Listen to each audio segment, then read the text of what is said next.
বরুথিনী একাদশী। বৈশাখ কৃষ্ণপক্ষিয়া বরুথিনী একাদশী ব্রত মাহাত্ম্য ভবিষ্যত্তর পুরাণে যুধিষ্ঠির শ্রীকৃষ্ণ সংবাদে বর্ণনা করা হয়েছে। যুধিষ্ঠির মহারাজ শ্রীকৃষ্ণকে বললেন, হে বাসুদেব, আপনাকে প্রণাম। বৈশাখ মাসের কৃষ্ণপক্ষের একাদশী কী নামে প্রসিদ্ধ এবং তার মহিমাই বা কী, তা কৃপা করে আমাকে বলুন। শ্রীকৃষ্ণ বললেন, হে রাজন, ইহলোক ও পরলোকে বৈশাখ মাসের কৃষ্ণপক্ষীয় একাদশী বরুথিনী নামে বিখ্যাত। এই ব্রত পালনে সর্বদা সুখ লাভ হয় এবং পাপ ক্ষয় ও সৌভাগ্য প্রাপ্তি ঘটে। দুর্ভাগা স্ত্রীলোক এই ব্রত পালনে সর্বসৌভাগ্য লাভ করে থাকে। ভক্তি ও মুক্তি প্রদানকারী এই ব্রত সর্বপাপ হরণ এবং গর্ভবাস যন্ত্রণা বিনাশ করে। এই ব্রত প্রভাবে মান্ধাতা, ধুন্ধুমার আদি রাজারা দিব্যধাম লাভ করেছেন। এমনকি মহাদেব শিবও এই ব্রত পালন করেছিলেন। 10,000 বৎসর তপস্যার ফল কেবলমাত্র এক বরুথিনী ব্রত পালনে লাভ হয়। যে শ্রদ্ধাবান ব্যক্তি এই ব্রত পালন করেন তিনি ইহলোক ও পরলোকে সমস্ত প্রকার বাঞ্ছিত ফল লাভ করেন। হে নৃপশ্রেষ্ঠ, অশ্বদান অপেক্ষা গজদান শ্রেষ্ঠ। গজদান থেকে ভূমিদান, তা থেকে তিলদান, তিলদান থেকে স্বর্ণদান এবং তা অপেক্ষাও অন্নদান শ্রেষ্ঠ। অন্নদানের মতো শ্রেষ্ঠ দান আর নেই। পৃথিলোক, দেবলোক ও মানুষেরা অন্নদানেই পরিতৃপ্ত হন। পণ্ডিতেরা কন্যাদানকে অন্নদানের সমান বলে থাকেন।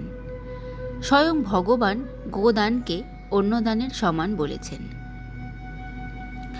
আবার এই সমস্ত প্রকার দান থেকেও বিদ্যাদান শ্রেষ্ঠ, কিন্তু এই বরুথিনী ব্রত পালনে সেই বিদ্যাদানের সমান ফল লাভ হয়ে থাকে। পাপমতী যেসব মানুষ কন্যার উপার্জিত অর্থে জীবন ধারণ করে পুণ্যক্ষয়ে তাদের নরক যন্ত্রণা ভোগ করতে হয়। তাই কখনো কন্যার উপার্জিত অর্থ গ্রহণ করা উচিত নয়।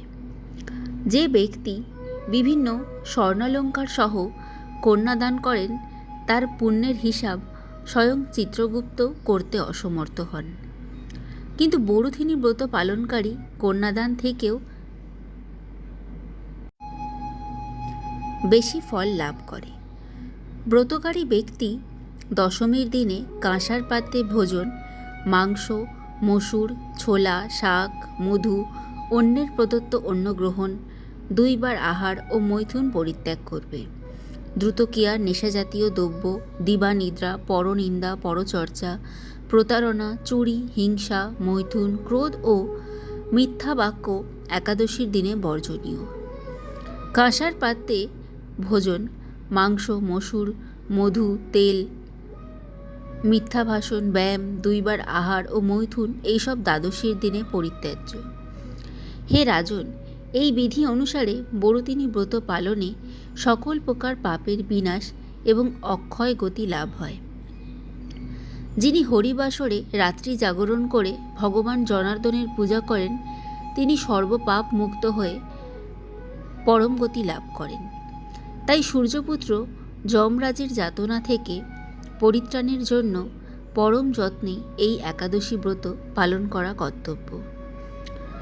বরুথিনী একাদশীর ব্রতকথা শ্রদ্ধাভরে পাঠ বা শ্রবণ করলে সহস্র গোদানের ফল লাভ হয় এবং সর্বপাপ থেকে মুক্ত হয়ে বিষ্ণুলোকে গতি হয়।